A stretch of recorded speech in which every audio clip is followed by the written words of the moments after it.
删记录。我盯着他的手机屏幕，15个闹钟，6点30分起床，7点出门，8点55分开会。其中一个6点55分，备注3个字，删记录。你看什么呢？陈薇从浴室出来，一把夺过手机。我没躲。你每天6点55分删什么记录？他愣了1秒。工作的临时文件，删了疼地方。他笑了笑，我工作忙，设闹钟怕误事，怎么了？你是不是太闲了？我看着他，他的眼神有一瞬间的闪躲。是吗？我也笑了，那明天我帮你删。他脸色变了。那天晚上，陈薇比平时早睡了半小时。我躺在他旁边，听着他的呼吸声，等了20分钟，确定他睡熟了，我拿起他的手机，指纹解锁。我们结婚5年，这点默契还是有的。支付宝转账记录，第一眼我以为自己看错了。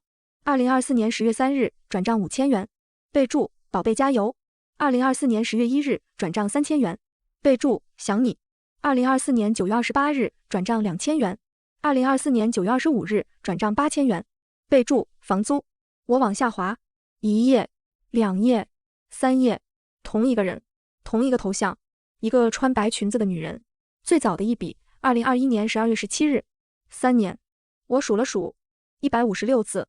我打开计算器，一笔一笔加，5000加3000加2000加8000加，最后的数字173500元，173500。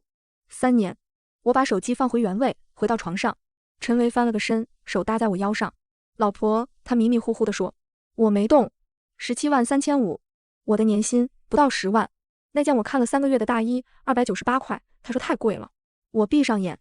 第二天早上6点55分，闹钟响了。他拿起手机，背对着我，手指飞快地划了几下，放下手机，伸了个懒腰。我去洗漱。我看着他的背影，删记录。原来不是什么工作文件，是他。中午我请了半天假，去了一趟电子城，恢复手机删除的数据。可以。小伙子推了推眼镜，但是需要手机本机，大概2个小时。能恢复多久之前的？看情况，一般半年到1年没问题，再久的不好说。我点点头。我改天带手机来。回到公司，我给陈薇发了条微信，晚上想吃火锅。他秒回，好啊老婆，我早点下班。我看着这条消息，笑了一下。早点下班？给谁早点下班？晚上吃火锅的时候，我把手机不小心摔在地上。哎呀，屏幕裂了。陈薇看了一眼，明天送去修吧。你那个旧手机呢？借我用2天。在抽屉里自己找。他的旧手机，去年换下来的那个。我知道他的习惯，旧手机不清数据，换卡就用。当晚他睡着后，我打开那部旧手机，微信早就登出了，但相册还在。我翻了翻，全是他。白裙子的女人，长发，圆脸，笑起来有梨窝。有几张合照，陈薇搂着他的腰，笑得很开心。背景是海边，看得出是三亚。照片日期2022年7月15日。我想起来了，那年7月，他说公司团建去了1周，原来是三亚，原来是和他。我放下手机，走到阳台，城市的夜景很美，万家灯火。我站了很久，没哭。第3天，我找了个借口把陈薇的手机拿去换屏，其实是送去恢复数据。2个小时后，小伙子把 U 盘递给我，姐，你确定要看吗？我看了他一眼，确定。回到家，我把 U 盘插进电脑，聊天记录，从2021年12月到2024年10月。老公，我想你了，乖，下周见。房租又要交了，3500，发你了，宝贝。老公，我们什么时候能光明正大在一起？再等等，我会处理的。我一页一页看下去，看到2023年3月，我停住了。老公，首付差多少？还差30万，我想办法。太贵了，要不算了。给你买的房不能算。等我。我的心跳漏了一拍。房子。我打开另一个网页，登录房产查询系统，输入陈薇的身份证号。查询结果，2处房产，一处是我们结婚后一起买的，写的2个人的名字，另一处朝阳区某小区89平，产权人陈薇，购买日期2023年5月。我知道那个小区，上次送他去机场，他说顺路去见个客户，我在车里等了半小时，原来是去看他。30万首付，3年转账17万，加在一起47万。我坐在电脑前很久没动。上个月我妈生日，我想给她买个金镯子，6000块。陈薇说家里开销大，再说吧。再说吧。47万给她，6000块给我妈都嫌多。我深吸一口气，把所有证据拷贝了3份，1份 U 盘，1份网盘，1份发给了我最好的朋友。然后我关上电脑去厨房做饭。今晚红烧排骨，她最爱吃的。周6我提出去商场逛逛。陈维难得没加班，开车带我去了万达。我在女装区看衣服，他站在旁边玩手机。这件怎么样？我拿起一件风衣，他看都没看，可以。我看了眼吊牌，890块，有点贵。我自言自语，他这才抬头，那就别买了，家里衣服够穿。我笑了笑，把风衣放回去。想起恢复的聊天记录里有一段，老公，那件大衣我好喜欢，多少钱？2380，买，发链接给我。2380，买，890，家里衣服够穿。老公，我挽着他的胳膊，你说我们认识多久了？7年了吧？怎么突然问这个？那结婚呢？5年。他看着我，老婆，你今天怎么了？没什么。我笑着摇头，就是突然想感慨一下，时间过得真快。他揉了揉我的头发，是啊，快。5年，我陪他从月薪8000到月薪2万，他陪他从2021年到现在，时间是挺快的，快到我差点没发现。对了，我像是想起什么，你们公司那个苏瑶还在吗？他的身体明显僵了一下，怎么突然提他？上次公司年会，他不是得了销冠吗？我印象挺深的。哦，他还在吧？我也不太清楚。他的声音有点不自然，我没追问，但我记住了，苏瑶，那个白裙子女人的名字。回到家，我开始查苏瑶的信息。公司官网有员工介绍，苏瑶26岁，销售部，2021年入职。2021年，和转账记录开始的时间一样。我又打开微博，搜苏瑶家他们公司的名字，找到了。他的微博没设隐私，我翻了翻。今天阳光真好，配图是一杯咖啡，背景隐约能看到办公室。周末终于可以休息了。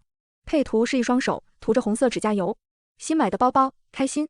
那个包 LV 的，官网价格26000。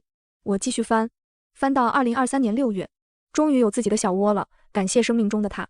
配图是一把钥匙，背景是新房的客厅，89平的那套。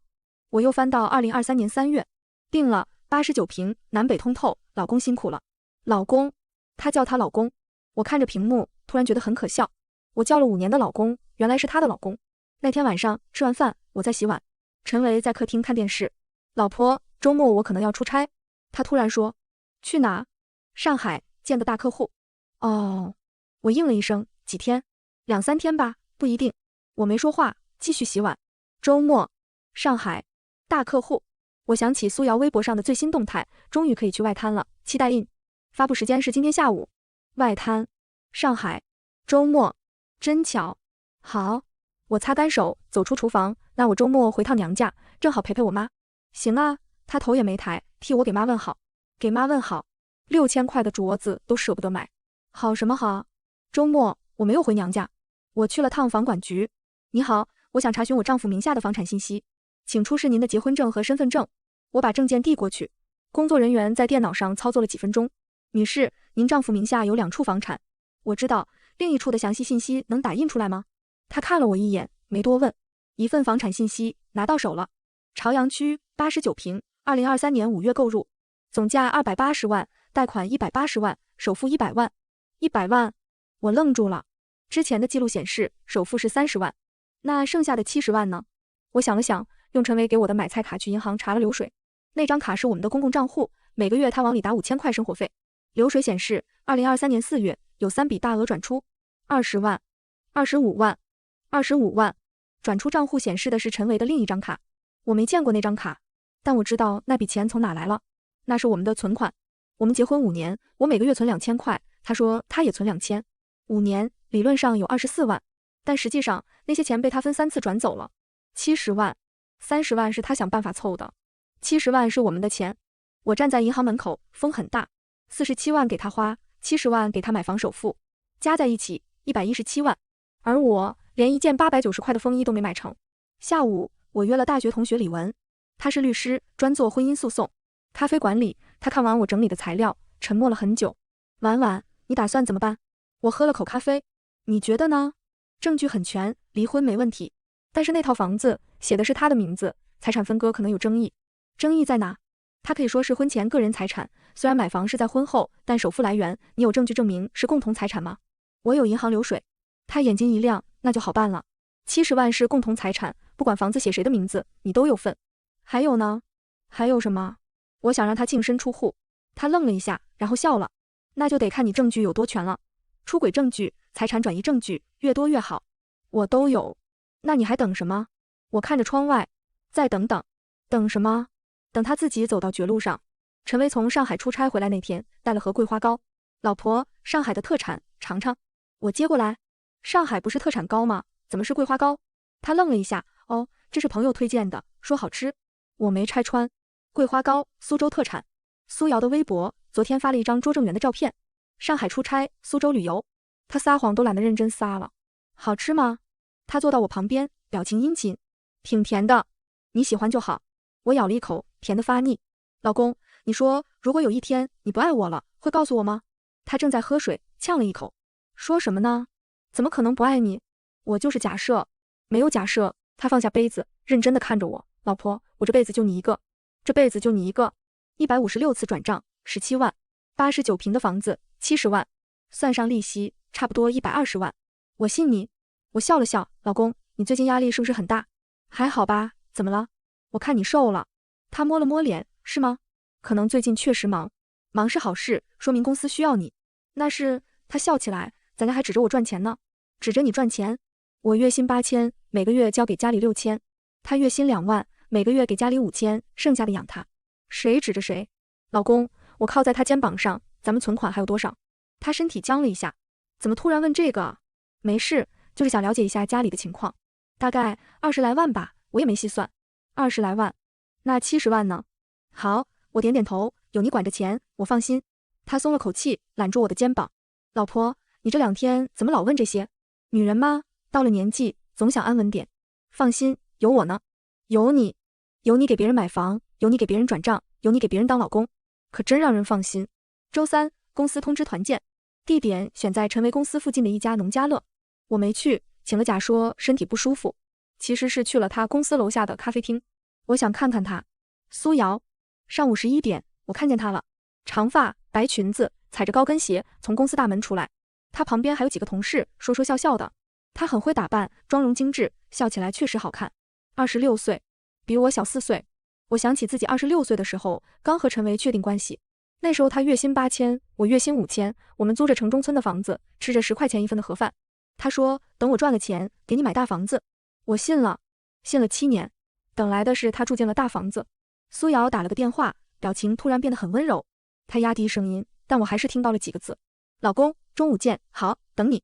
老公，她叫得那么自然。我的老公。挂了电话，她往公司方向走了几步，然后拐进了停车场。我跟了上去。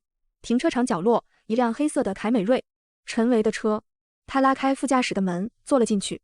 我站在远处，看着那辆车开走了。凯美瑞，我们一起买的，月供3500，还了2年。他说这是家用车，我没意见。现在看来，家用车是用来载他的。我打开手机，发了条微信给陈维：老公，中午想吃什么？我下班买菜回家做。他回得很快：随便，你定。随便。他正载着他去吃饭呢，当然随便。下午，我去了一趟律师事务所，不是去找李文，是另一家。我需要一份专业的离婚方案。女士，根据您提供的材料，您的诉求完全可以实现。律师是个40多岁的女人，姓赵，但我建议您现在不要打草惊蛇。为什么？您说的那套房子，如果对方转手卖掉，或者转移到其他人名下，后期追索会很麻烦。那我该怎么办？先做财产保全。他推了推眼镜，我可以帮您申请。需要什么？您的结婚证、房产信息、银行流水，还有那个女人的信息。我都有。那就可以开始准备了。我站起来，握了握他的手。赵律师，谢谢。不客气。他笑了笑，能帮您出口气，我也高兴。那天晚上我没回家，我去了我妈那。怎么突然回来了？维维呢？我妈一边给我端水一边问。她出差。又出差？这孩子也太忙了。我没说话。忙是真忙，只不过不是为了工作。妈，我喝了口水，如果我和陈维离婚，你会怎么想？我妈手抖了一下，杯子差点掉了。说什么胡话？好端端的离什么婚？我就是假设。没有假设。他瞪着我，你们都结婚5年了，孩子都3岁了，闹什么呢？如果他对不起我呢？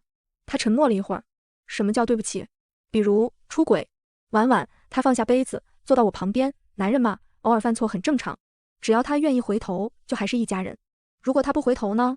那也得好好谈，别意气用事。我看着他。我妈这一辈子被我爸气过无数次。我爸年轻时花心，我妈忍了。我爸喝酒打人，我妈还是忍了。他忍了一辈子。现在轮到我了，他希望我也忍。妈，我知道了。我没再说别的。有些事不用说太多。第二天一早，我回到家，陈伟已经出门了，留了张纸条在茶几上。老婆，中午别等我，公司有事。公司有事？哪次不是公司有事？我收拾了一下，准备出门，手机响了，是陈伟的微信。老婆，今晚可能要应酬，不一定能回来吃饭。我回复好，注意身体。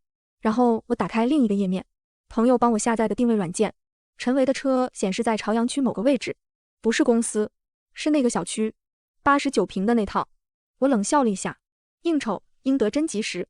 下午5点，我开车去了那个小区，我没进去，就在门口等着。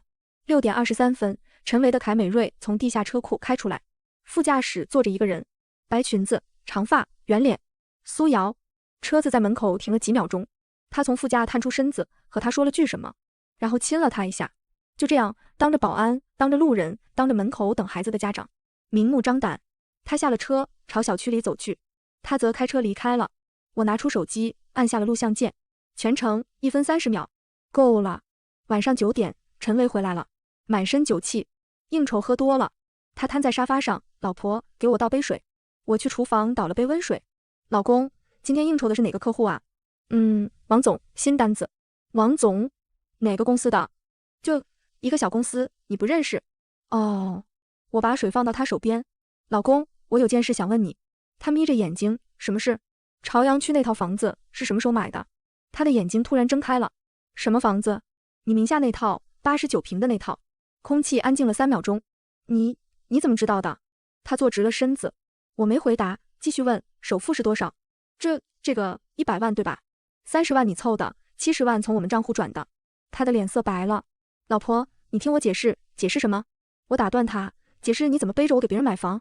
不是你想的那样，那是什么样？156次转账，17万块，3年。我是瞎子还是傻子？他张了张嘴，说不出话来。陈维，我看着他，你说养我，原来是养着我，方便你养别人。他突然跪下了。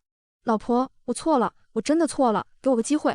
我看着他跪在地上的样子，和当年求婚的时候一模一样。那时候他说，林婉，嫁给我，我一辈子对你好。一辈子？笑话。陈维，我蹲下身，平视他的眼睛，那套房子，他住着呢吧？他没说话。他叫苏瑶，26岁，你们公司的。你们在一起3年了。他的眼睛瞪大了。你都知道了？我知道的比你想象的多。我站起来，闹钟设了15个，其中1个提醒你删记录。你以为删了就没有了？他瘫坐在地上。老婆，这声老婆，你还是留给他吧。我转身进了卧室，锁上门。那一晚，陈维在客厅坐了一夜，我在卧室里也没睡。凌晨3点，我听见他在外面打电话，声音很低，但我还是听到了几个字：别担心，我处理，不会有事的，不会有事的。他在安慰他。我躺在床上，忽然觉得很讽刺。我发现他出轨，他的第一反应不是道歉，是安慰他。早上6点，闹钟响了，不是6点55分那个。我打开门，陈维就站在门口，眼睛红红的，胡子也没刮。老婆，我们谈谈。谈什么？我知道我错了，但是事情没你想的那么严重。哪里不严重？给他花了47万，不严重。给他买房，不严重。那些钱我可以慢慢还。用什么还？用你那点工资。我会努力的，老婆。陈维，我打断他，你当我是3岁小孩吗？他愣住了。120万，你怎么还？卖房子？还是卖你自己？不是120万，不是。那是多少？17万转账，加上首付里的70万，加上这3年的日常开销，你算过没有？他说不出话。就算只算实打实的，47万给他，70万买房首付，117万。而我每个月交给这个家6000，自己只留2000。3年，我存了多少？不到5万。我看着他，你花在他身上的钱，够我攒20年的。他的嘴唇抖了抖。老婆，别叫我老婆。他的声音突然变了。你想怎样？离婚？你觉得呢？离婚。他站起来，脸色涨红。林婉，你想清楚，离了婚你什么都没有。这个家是我赚钱买的。是吗？我冷笑。那我们法庭上见。陈维，你最好想清楚。证据我都有，你的每一笔转账，每一条聊天记录，那套房子的产权信息。你觉得法院会怎么判？他的脸色由红转白。你去查我。是。林婉，你怎么能这样？我怎么能这样？我笑了。我怎么能这样？你出轨3年，花了我们100多万养女人，现在问我怎么能这样？他张了张嘴，说不出话来。陈维，你有没有问过自己，你怎么能这样？那天之后，陈维变了一个态度，他不再求饶，而是开始指责我。你就是疑神疑鬼。吃饭的时候他摔了筷子，整天疑神疑鬼，难怪我在外面透不过气。是吗？那你倒是说说我哪里错了？你就是不信任我。信任你？我信了你3年。他噎住了。行，你厉害。他站起来，但是我告诉你，你别想让我净身出户。那套房子是我的名字，和你没关系。没关系。我也站起来，70万是我们的共同存款，有银行流水。你想说没关系？那些钱是我赚的，婚后财产都是共同的。陈维，你是不是忘了？他的脸色变得很难看。林婉，你别逼我。逼你什么？逼我？他咬着牙，逼我让你什么都得不到。我看着他，这是我的丈夫，7年的感情，5年的婚姻，原来撕破脸可以这么难看。陈维，我说你有本事就试试。他瞪着我，转身出了门。砰的一声，门被摔上了。陈维开始转移财产。我发现的时候，他已经把那套89平的房子过户到了他妈名下。赵律师说他这是在销毁证据，不过没关系，我们已经申请了财产保全，法院会认定这是恶意转移。那房子呢？房子可以追回来。他妈作为第三方，如果明知是夫妻共同财产还接受过户，同样要承担责任。我点点头。他妈，我还没和他打过照面呢。周日下午，婆婆来了。婉婉啊，她一进门就拉着我的手，这是怎么了？好好的一家人，闹什么呢？我看着他，5年了，他对我一直不冷不热，现在房子过户到他名下了，态度突然亲热起来。妈，您知道陈维做了什么吗？我知道，他告诉我了。他叹了口气，男人嘛，在外面有点红颜知己很正常，你要大度，别逼他。我愣了一下，红颜知己？妈，他给那个女人花了100多万。100万怎么了？他不以为意，那是他赚的钱，他想怎么花是他的事。那70万是我们的共同存款。什么共同存款？他撇撇嘴，你1个月才赚8000，能存几个钱？还不是我儿子的。我看着他，原来是这样，原来在他心里，我的付出根本不算什么。妈，我深吸一口气，陈维出轨，您不指责他，反而来劝我大度。我儿子哪有出轨？他急了，他就是交了个朋友，你怎么这么不讲道理？交朋友？买房子、转账、同居，这叫交朋友？那又怎样？他嗓门提高了，你一个女人家懂什么？男人嘛，都这样。我笑了，都这样。这句话我小时候听我妈说过，现在我婆婆也在说。妈，我站起来，那套房子是我们的共同财产，过户给您是违法的。她的脸色变了。你这是什么意思？意思就是那套房子法院会追回来。你敢？她站了起来。林婉，你别忘了，我是你婆婆。我没忘，但是你也别忘了，我是受害者。她气得直哆嗦。好，我倒要看看你能翻出什么天来。她转身走了，临走时还在嘀咕，娶了个白眼狼，不知道感恩。门被重重关上，我站在原地，忽然觉得很累。7年，我以为这是我的家，原来只是我一个人的错觉。陈维越来越嚣张了，他不再睡卧室，而是住进了书房，每天早出晚归，也不知道去哪了。有时候我半夜起来，能听到他在书房打电话，声音很轻，但偶尔能听清几个字。再等等，快了，不会让你受委屈的，不会让他受委屈。那我呢？谁在意我受不受委屈？周4晚上，我在厨房做饭。陈维难得回来的早，今天怎么这么早？公司没事。他语气淡淡的，林婉，我想和你谈谈。谈什么？离婚的事。我放下锅铲，转过身，他靠在门框上，表情很认真。我想好了，房子我可以给你，但孩子归我。凭什么？凭我有能力抚养他。我笑了，你每天早出晚归，谁来带孩子？你妈。让他告诉孩子男人出轨很正常。他脸色变了。林婉，你别太过分。过分？陈维，你和别的女人买房同居，现在和我谈过分？那是我的事。是你的事。70万是我们的存款，房子是我们的共同财产，孩子是我生的，你哪里来的脸说是你的事？他的胸膛剧烈起伏着。林婉，你逼我？不是我逼你，是你自己把路走死了。他盯着我，眼神里有一丝慌乱。你到底想怎样？离婚可以，但房子归我，孩子归我，你净身出户。做梦！他怒吼起来。林婉，你做什么梦？是不是做梦？法院说了算。我转身继续炒菜，背后传来他重重的脚步声，门被摔上了。第2天，婆婆又来了，这次不是一个人，她带来了陈维的舅舅和姑姑。婉婉，你看，这是你舅舅和姑姑。婆婆一进门就把我拉到沙发旁，大家一起说说，别闹了。舅舅清了清嗓子，婉婉啊，我听说了你们的事，夫妻之间床头吵架床尾和，有什么大不了的？舅舅，您知道他做了什么吗？知道，不就是在外面有个人吗？男人吗？难免的。我看向姑姑，姑姑也开口了，婉婉，你也要反思一下，是不是平时对他关心不够？男人在外面找是因为家里缺了什么？我笑了。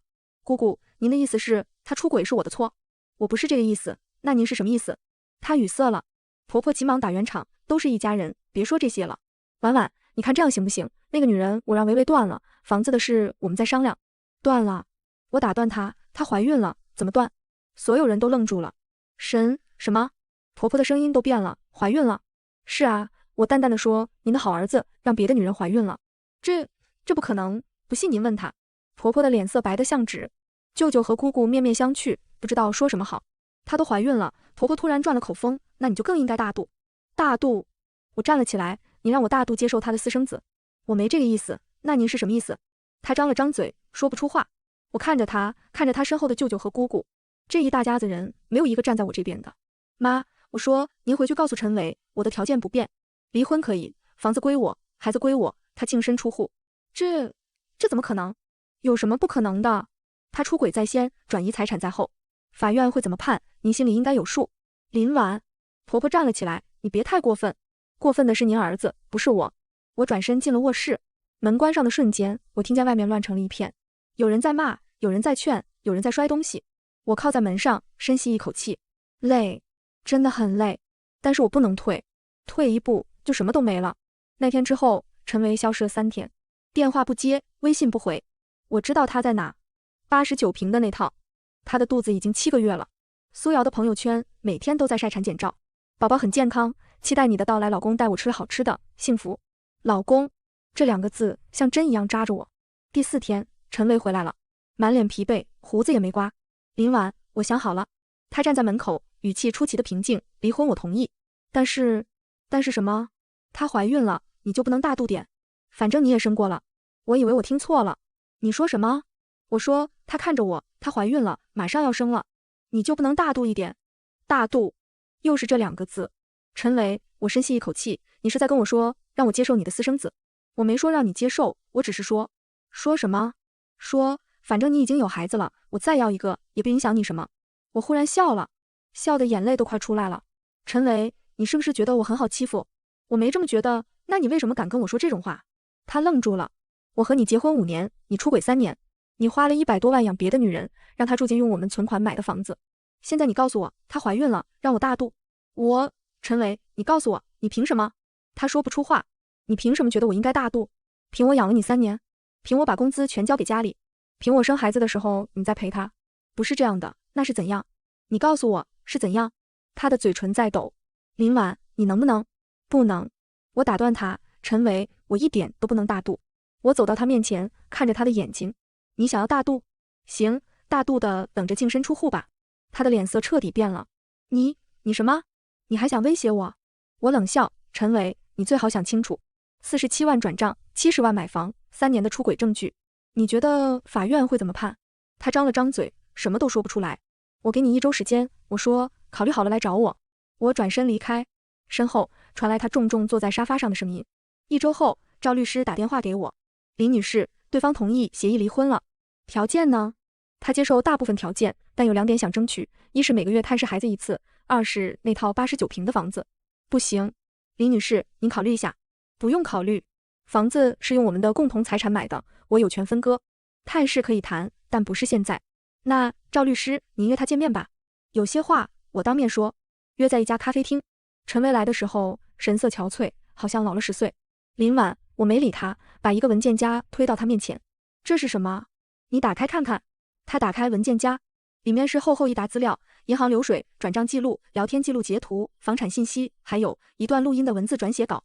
这是47万156次转账，3年。我看着他，你删得掉记录，删不掉证据。他的脸色变得苍白。这些你都有？都有。我拿出手机，打开一个录音，还有这个。录音里是婆婆的声音，我儿子在外面有点红颜知己很正常，你要大度。她都怀孕了，你还想怎样？男人吗？都这样。我关掉录音。这段话法院应该会感兴趣。他瘫在椅子上。林婉，你……陈维，我看着他，我最后再问你一次，我的条件你接不接受？他闭上眼睛，很久没说话。终于他开口了，接受。声音很轻，像是用尽了所有力气。那好，我站起来，明天律师会把协议发给你，签字就行。林婉，我停下脚步。他的声音沙哑，对不起。我转过头，他坐在那里，眼眶红了。3年，3年的欺骗、背叛、谎言，一句对不起就想结束。陈维，我说对不起这3个字，你应该留给我们的儿子。我推门离开，身后传来他压抑的哭声。我没有回头。签协议那天，陈维的手一直在抖。这里，这里，还有这里。赵律师指着协议书上的签名处，他一个字一个字的签，签完最后一个名字，笔掉在了桌上。好了，赵律师收起协议书，1周后去民政局办手续。陈维坐在那里，像被抽空了一样。临晚，他抬起头，我们真的结束了。我看着他，曾经我以为会陪我走一辈子的人。陈维，结束的是你自己选的。他苦笑了一下。我知道我没有资格说什么，但是什么？孩子，我能不能偶尔看看他？我沉默了一会儿，等你先做好一个父亲的样子。他点点头，没有再说话。民政局门口，我们各走一边。他站在那里，看着我离开。临晚，我停下脚步，没有回头。谢谢你，这5年。我笑了一下。5年，他谢的是什么？谢我任劳任怨？谢我养家糊口？还是谢我在他出轨的时候浑然不觉？我没有回答。走出几步，我忽然想起一件事。陈维，我转过身，看着他。以后记得设个新闹钟，提醒自己做人。他愣住了。我没有再看他，大步向前走去。阳光很好，风有点凉，但我心里前所未有的轻松。离婚后的第1个月，我搬进了那套房子，89平，南北通透。原本是苏瑶住的地方。房子过户的时候，他打过一次电话给陈维，哭着骂着，声音尖利的刺耳。陈维在电话那头不停道歉，我在旁边听着，突然觉得很讽刺。他对我说的那些话，现在轮到对他说了。1个月后，苏瑶生了，是个女儿。听说陈维去医院看过一次，被苏瑶的家人轰了出来。3个月后，苏瑶提出分手，原因很简单，陈维什么都没有了，没有房子，没有存款，工资每个月还要付5000块抚养费。他找什么？他找的是他以为的金山银山，现在金山银山变成了空空的口袋。他当然要走。半年后，我在公司附近的咖啡厅喝咖啡，一个朋友过来坐下。婉婉，你听说了吗？陈维被公司辞退了。为什么？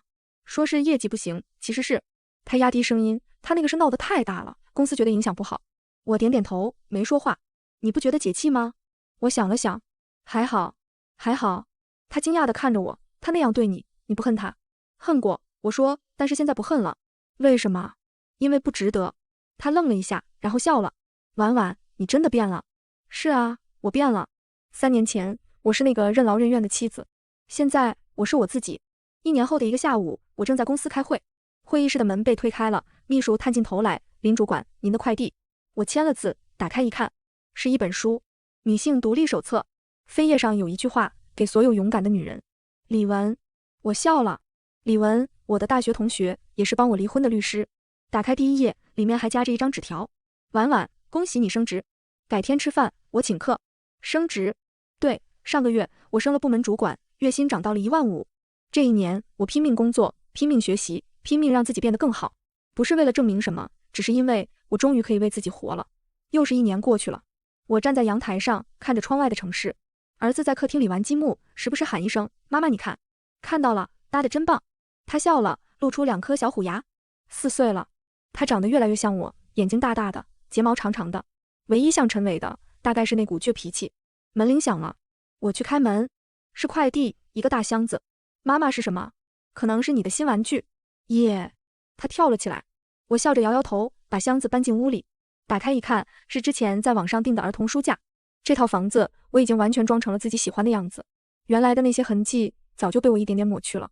窗帘、沙发、桌椅全都换了，这是我的家，只属于我和儿子的家。下午，我带着儿子去公园，阳光很好，树叶沙沙作响。他在草地上跑来跑去，追着蝴蝶傻笑。我坐在长椅上，看着他的背影，手机震了一下，是条微信。我打开一看，陈维，孩子生日那天，我能来吗？我看着这几个字，很久没动。儿子的生日下个月，4岁。